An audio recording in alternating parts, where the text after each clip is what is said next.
him as a great guy and a gifted teacher. And he's currently working as an education program director at a non-profit organization called Community Members Entrusted.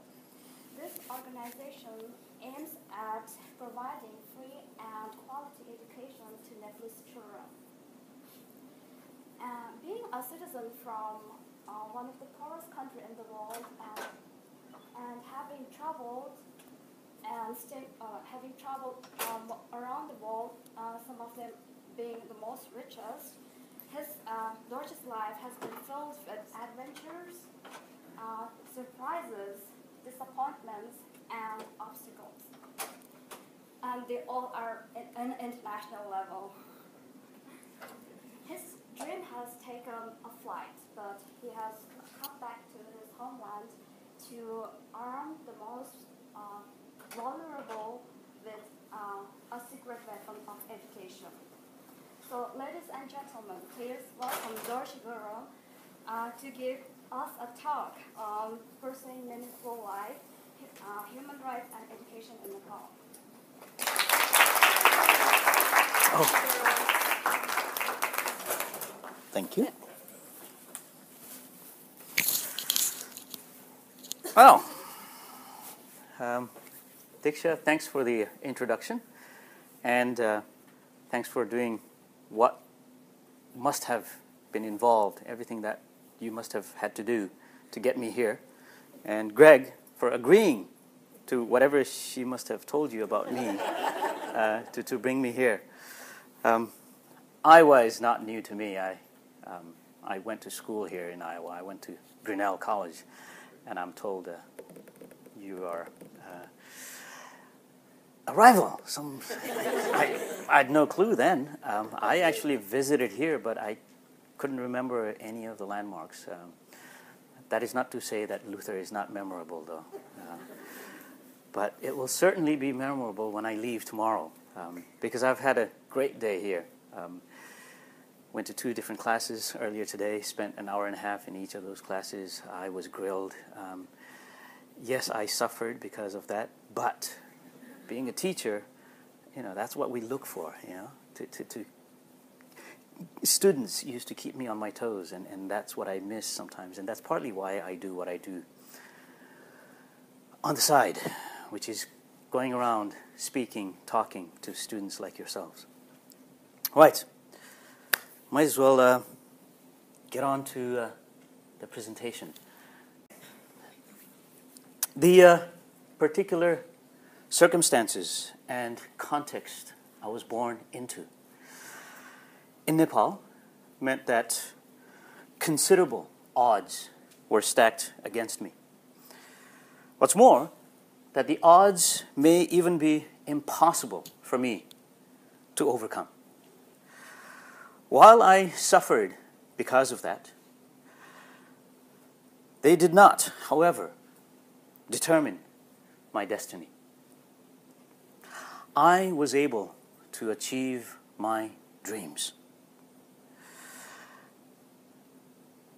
Firstly, because of education, and secondly, because of humanity. It's precisely because I have suffered and owe my success to humanity that I have returned to Nepal to provide that same kind of privilege to the next generation of Nepalese children born into the kind of background that I was born into. This presentation is all about how I pursued my dreams and continue to pursue them. About how my pursuit of dreams has taken me back to Nepal and why I do what I do. And finally, what you can do. I'm from the little village of Tangbe in the district of Mustang, the area inside the blue circle. Mustang, a desolate and barren highland desert, part of the Tibetan plateau. As a child, I lived here with my grandparents, which is not unusual in Nepal, especially with poor families. Like most remote villages in our country, we had no roads, no schools, no indoor plumbing, no phones, no refrigerators, etc. Which is to say, we did not have any modern amenities. Being born in a part of Nepal that is geographically and culturally Tibet, I'm a Tibeto-Nepalese, considered a low caste in the Hindu caste system. I was also born into a poor family. Those two combined meant that I was not expected to make much of my life. I wasn't even expected to go to school. But my parents, even with no history of education themselves, wanted me to move to Pokhara, to live with them so that they could send me to school to learn to, quote, read and write, unquote. My grandfather did not want to give me up, however, but following my parents' repeated requests, he finally took me to the city. Living conditions in Pokhara weren't much better. There were 5 of us in a single room. My parents, 2 younger brothers, and myself. We had to move a couple of times, and eventually we ended up in a living arrangement where we had 2 rooms and a big house. By that time, I lived with anywhere from 7 to 10 people. They included my parents, 4 younger brothers, other cousins, and visiting relatives. We had 3 beds for all of us. Every time we moved residence, I changed school. I attended public schools that had next to nothing in terms of resources and funding. But at least I was in school. A teacher at the 3rd school, Bal Jyoti, probably made the biggest difference in my life. He was responsible for starting me on this incredible journey of further education and discovery about the world and humanity. Realizing that I had potential, this teacher took my dad aside and told him, quote, "Your son has potential, but if you leave him here, nothing will become of that. Take him to Kathmandu and put him in a good school," unquote. Heeding his advice, my dad took me to Kathmandu, the capital city, and to make a long story short, I ended up at St. Xavier's Godavari School, one of the top schools at the time, if not the top primary school in the whole country. At St. Xavier's, I was encouraged and inspired by North American teachers to dream. My 5th grade teacher, Father Downing from Cincinnati, Ohio, was one of them. One of the things he did was to bring former students to our class to talk to us about their lives, many of them either graduates of or students at colleges and universities in the U.S. As a result, as a 12-year-old 5th grader, I also dreamt of coming to the U.S. for further studies and ultimately of returning home to help children from backgrounds similar to mine. Those teachers also provided me with the drive to imagine a world and life different from that in Nepal, Mr. Beeston, a Canadian teacher who I just recently got back in touch after 30 years. Mr. Beeston, describing how winter in Kathmandu is different from his hometown in Canada, said something I still haven't forgotten. Quote, "In Winnipeg, in winter, when you look out the window, all you see is white. Everywhere." Growing up surrounded by green hills and mountains in the far-off distance, I was intrigued. But as a firstborn in a poor family, graduating from primary school, having already learned the basics of reading and writing, I was under constant pressure from my parents to quit and to start working to support my family financially. In Nepal, firstborns, especially in poor families, are traditionally expected to financially support their family very early on in their lives, forsaking their own dreams. Furthermore, because I was a Tibeto-Nepalese, a low caste, as I was growing up, our society constantly reinforced its belief that I would amount to nothing, regardless of the efforts I put into anything that I did. In spite of all that, stubbornly, I stayed on in school, reading voraciously, keeping a very good academic record, keeping an incredible attendance record, not missing a single day of school in 6 of the 10 years I attended St. Xavier's, because of the knowledge, the understanding, and the conviction that education was my only ticket out of the predetermined destiny.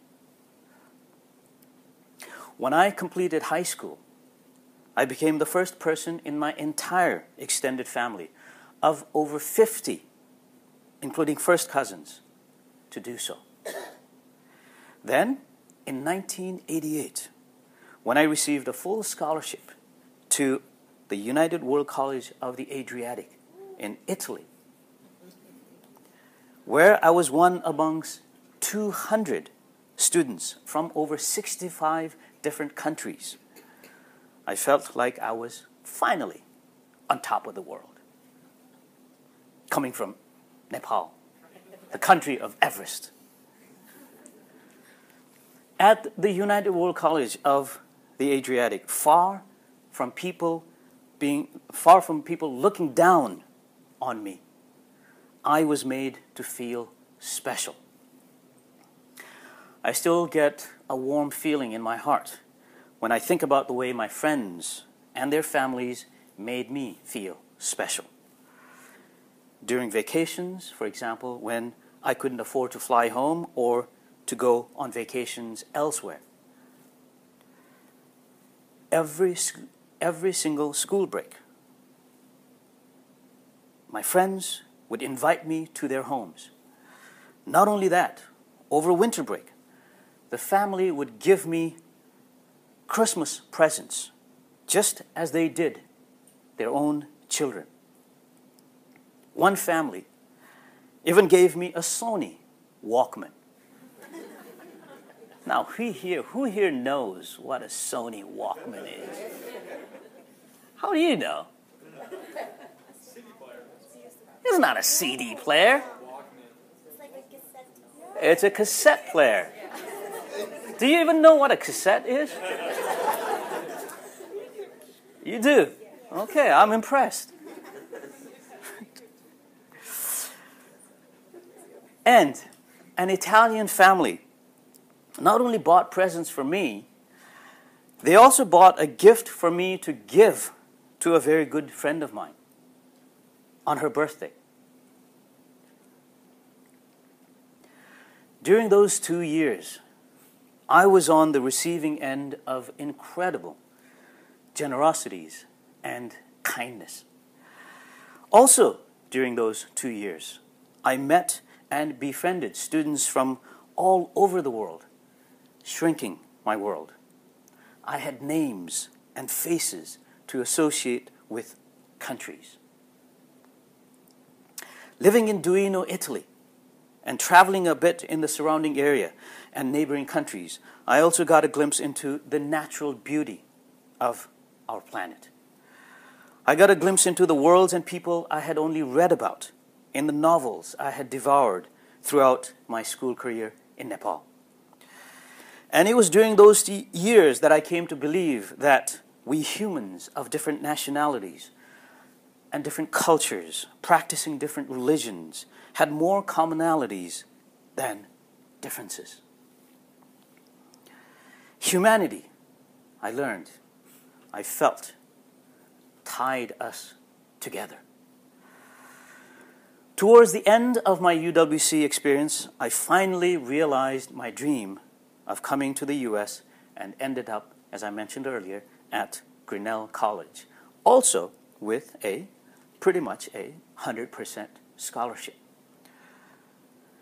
At Grinnell again, I met some amazing people, and I was on the receiving end of a great deal of kindness and generosity.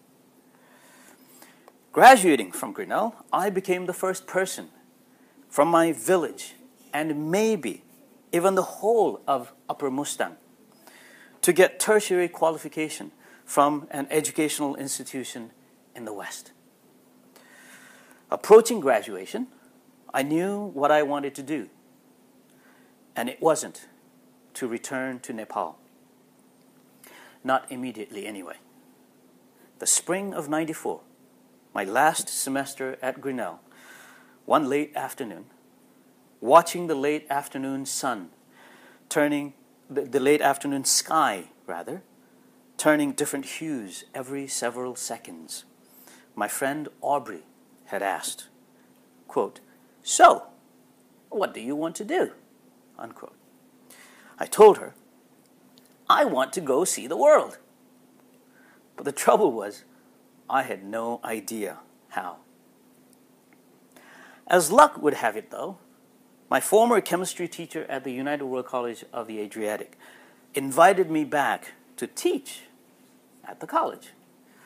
I jumped at the opportunity, and between 1994 and 2013, I pursued a fantastic international career of teaching, traveling, and exploring the world. By the time I quit teaching, I had worked in 10 different countries and traveled to about 36 more. And my network of friends spanned the whole globe. I studied, worked with, and taught some amazing people. I saw and did things that I had never imagined doing growing up in Nepal. And in the process, I learned a great deal about this incredible world and its people. I trekked to an altitude as high as 5,500 meters in Nepal and scuba dived to a depth of 31 meters in the Philippines. I'd swum with wild dolphins off the coast of Zanzibar. I'd skied in the Swiss Alps, in Taos in New Mexico, in Godavari, Georgia, the country of Georgia, that is. I'd snow camped in Norway, hiked in the Dolomites in Italy. I'd gone hot air ballooning in Australia, and had gone on wildlife safaris in Nepal, in Zambia, and the awesome Ngorongoro crater, much bigger than this crater that you live in. I understand you living in a crater. At least 20 times bigger. The Ngorongoro crater, that is. And the incomparable Serengeti Plains in Tanzania. I'd learned to play the didgeridoo, ultimate frisbee, and to dance salsa and merengue. And all the while, as I was exploring and learning about the world at large, I had been planning to return home, to fulfill my original dream, to contribute to the education of the next generation of Nepalese children from low socioeconomic backgrounds. The only question had always been, when? Since leaving for the first time in 1988, however, I'd been visiting Nepal almost once every year in preparation for that eventuality. During those visits, in addition to seeing my parents who lived in Kathmandu, I would make every effort to visit my hometown in Pokhara and my little village of Tangbe. In Pokhara, I would visit the streets we'd lived in, and would also make every effort to visit the public schools I'd attended. Doing so, I was keeping myself from losing my way back to the beginning, so to speak, to where my life's adventure had begun. So, as I was doing everything I felt I needed to maintain my connection and ties to where I came from, I was spending time with people the young Dorje of St. Xavier's had not imagined being with. Doing things and seeing places the young Dorje had not then imagined he could or would. In the process, I partly lost and rediscovered who, what, and how I was and am. I began thinking about and viewing things, events, the world, and the human condition in ways the young Dorje at St. Xavier's had never imagined he could or he possibly would. All of which transformed me into the person that I am today. One of the most important transformations was that of thinking of myself as a human being first, and then everything else. All aspects of my identity, ethnicity, nationality, etc., coming next. Countries, for the same reason, represent more faces, names, personal stories, which are also connected to my life, which I'm sure some of the UWC graduates here can relate to. At least there are some here. Right. Oh, a lot of, yes. Right.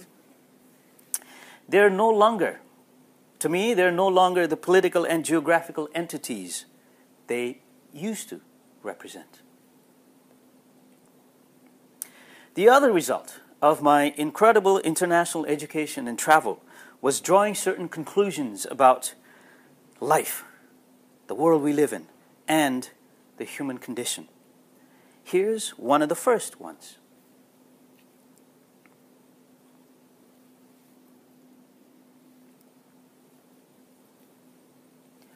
You all can see that, right? Okay. At the core of that is the confirmation I felt I got for my belief in compassion, a Buddhist belief, and living by its dictates.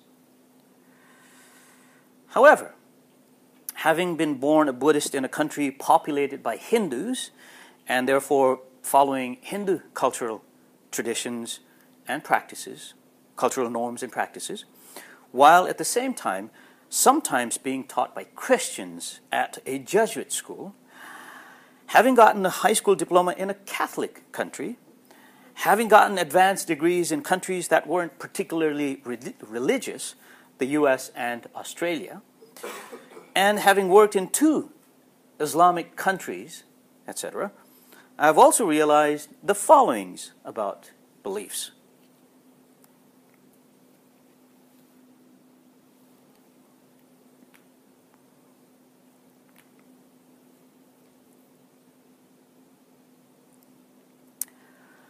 one could make one's life meaningful by living according to a certain set of religious beliefs, but not insist or require or demand that others also live by them or believe them.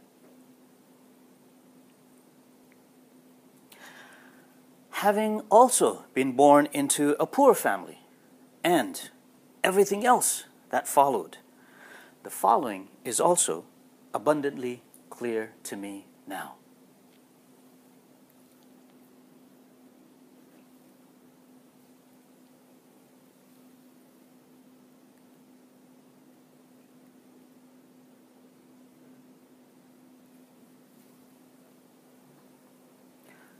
A little bit of a mouthful, so I'm not reading it out loud. And those core values are none other than kindness, generosity, and compassion. In other words, humanity. That which I came across all through my life. That which I was a beneficiary of pretty much all my life. What I also came to realize, having experienced and seen poverty all over the world, everywhere I lived and traveled, is this.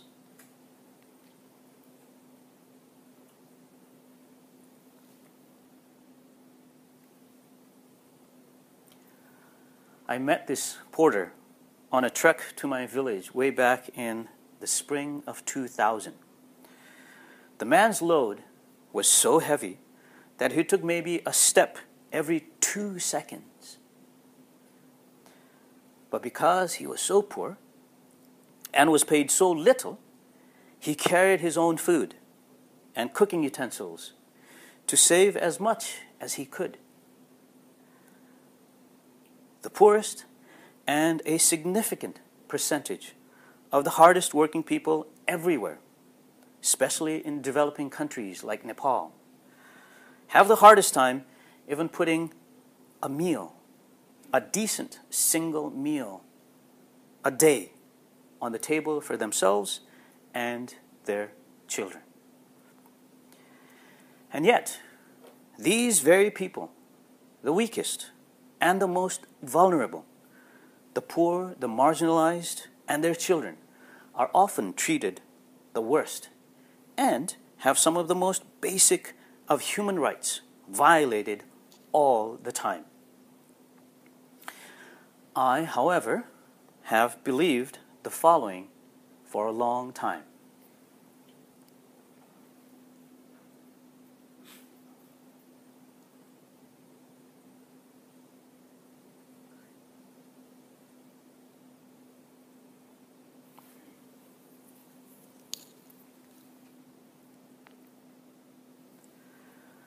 Some of the weakest and the most vulnerable in Nepal are children of poor families, children of Dalits, the Untouchables, the lowest of the low castes, children of marginalized groups such as Tamangs and Tharus, especially girls. So, in March 2013, I'd finally decided to return home for good to help such vulnerable Nepalese children and to help right some of those injustices. Except I would take a detour. On May 1st, I would be thrown in jail for allegedly insulting Islam. In Doha, Qatar. Once again, people came to my rescue. Friends from all over the world and friends of friends came to my rescue 2 years ago to the day. They initiated a worldwide campaign asking the Qatari government to respect my right to due process or to release me on human rights grounds. The campaign got so big, as a matter of fact, that within 4 days of initiation, I was released. The reason for my incarceration in Qatar, once again, had been the circumstances of my birth, being born a Nepalese. In Qatar, Qataris and other Arabs consider the Nepalese to be at the bottom of the social ladder and treat them the worst. The 20-month experience in Qatar in general and the 12 days in jail in particular was yet another lesson in pain, suffering from injustices, and redemption by humanity. Having already reached bottom during my time in Qatar Academy, emotionally and psychologically, having been constantly scoffed at, mistreated, and verbally abused by Qatari and other Arab students because of my nationality, long before the incarceration, when the ordeal had begun the afternoon of May 1st. With the huge metal door to my private cell closing with a loud bang and shutting me inside a cold, wet room, I had the feeling that the bottom had been pulled from under me, so to speak. Such despair no one should have to face. No one. But hundreds of thousands of others everywhere, in many of the countries I've lived and traveled, suffer similar and other injustices and human rights violations all the time, and face such despair and worse. In Nepal, families of migrant laborers, poor families and their children, etc., suffer from such injustices and despair regularly as a result of either poverty and or birth. The lowest castes, the Dalits, the Untouchables, and their children have some of the most basic human rights, such as freedom of movement, access to education, and access to job opportunities, are violated on a daily basis. Girls and women also have some of their most basic rights violated on a regular basis. Since returning home on May 13, 2013, I have been doing what I can to give back to humanity that gave me so much and to right some of those injustices. I'm doing everything I can through Committed, the organization I run with my buddy Jajiv Hada. And at times, I'm also doing what I can independently. Committed helps government schools and community schools, schools where vulnerable children from low socioeconomic backgrounds attend, schools similar to the ones I started my own career at, to ensure that they have a shot at a better life than their parents. The following video provides a glimpse into Raithane School in Thangpalkot, one of the schools we help in the village. Though it was made in 2013 to woo potential donors to my fundraising drive, it gives you an idea of the school as it was before the earthquake of April 25th. I want to be a policeman. I want to be an engineer. I want to be a doctor. I want to be a nurse. I want to be a teacher. I want to be a doctor. We're here in Sindapalchuk at the school that you're supporting. You've just heard the dreams and aspirations of the students, but there's a huge gap between their dreams and reality. The reality is that the school doesn't have enough classrooms.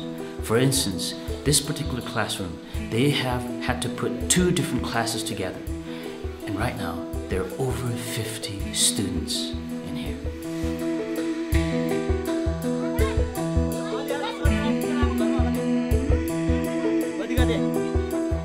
The other issue, the other challenge here is the quality of teaching.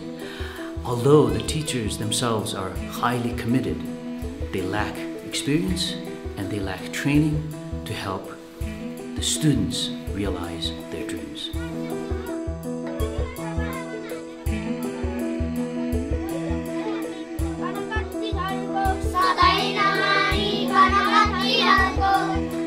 I'm incredibly grateful for the support that you provided me thus far. I need one final push to get us past the tipping point, to help the children of Sindapalchok achieve their dreams.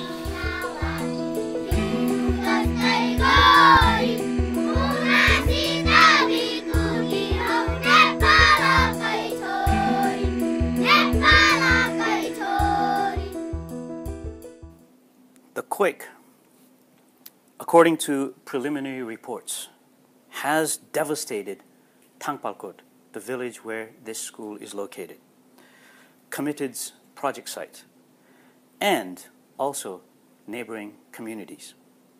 50 students have perished in the calamity. The building housing the library, computer lab, and science lab at Raithani School has collapsed. There it is,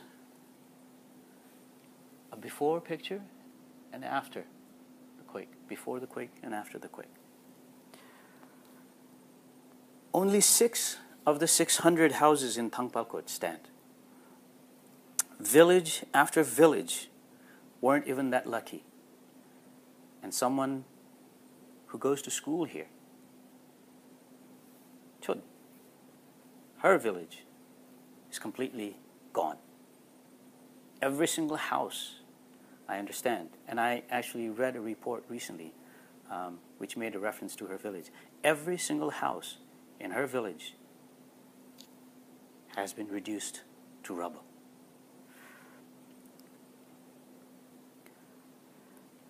There is now a greater urgency in the work Committed does to help Tangpalkot, obviously. We have launched an online fundraising campaign to do relief work to address the immediate needs of the people of Tangpalkot and its neighbors. In addition to doing what I can through Committed, I'm also heavily involved in the United World College movement. And there are apparently 100 UWC graduates who go here. Is that right? Okay. And if you want to know more about UWCs, you can ask them. You already have representatives here. But what I try to do back home, as a member of the Nepal UWC selection committee, I'm involved in the selection of the next generation of Nepalese youngsters, concentrating my efforts into encouraging children from low socioeconomic backgrounds to apply and assisting them whenever and however I'm able, such as raising funds for them, which I did last year for the student who went to Maastricht UWC. I was able to raise, from my friends around the world, I was able to raise over $2,500 to pay for her personal expenses and travel costs so that she could go. Otherwise, her family wouldn't have been able to afford even that. And that brings me to why I do all of that. In Nepal, I do them for 2 reasons. Firstly, to ensure through education that those children realize their dreams and have, if even on a small scale, the kind of incredible life I've had. namely to see and learn about this marvelous world we live in and the people we share it with. Secondly, and more importantly, to ensure that they do not experience the suffering, pain, and injustices I have experienced, which they invariably will, especially little girls and Dalit children, if no one does anything about them.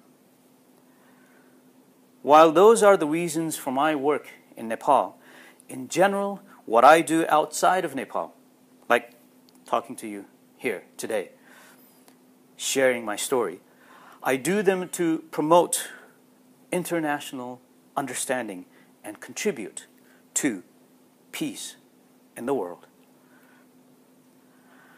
I believe in international understanding, a phrase and a concept I was introduced to when I was a student at the United World College of the Adriatic. International understanding to me is seeing the world through others' eyes, empathizing with others, being kind, being generous, being benevolent, being compassionate. In other words, displaying humanity. I believe our feelings for fellow human beings, our compassion and empathy for fellow human beings, our ability to see ourselves in the shoes of fellow human beings suffering from injustices and human rights abuses, and working to right them, will contribute to making the world a better place, a more peaceful place, a goal of the United World College education. What I have received from people everywhere, from teachers from when I was a young student at Bal Jyoti School in Pokhara, all the way to Grinnell College in the US, from others in Nepal and abroad when I was a student as well as when I was a teacher and when I was jailed. From having had the opportunity to transform my life into something that was way beyond the wildest imagination of the young Dorje of Nepal, I believe humanity is the only thing that will save humanity itself.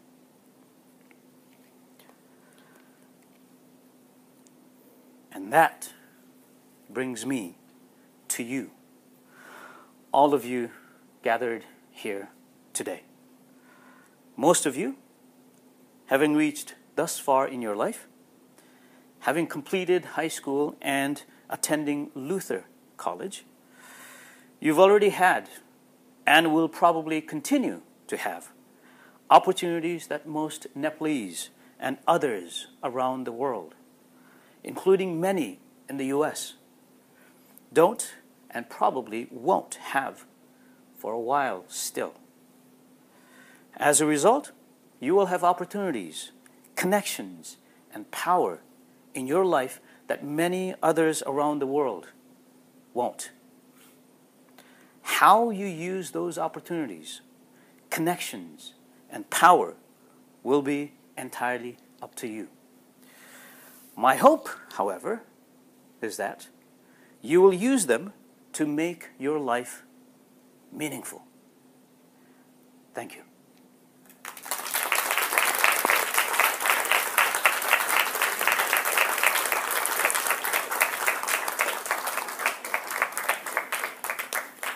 Questions? We have some time for some questions. Questions? On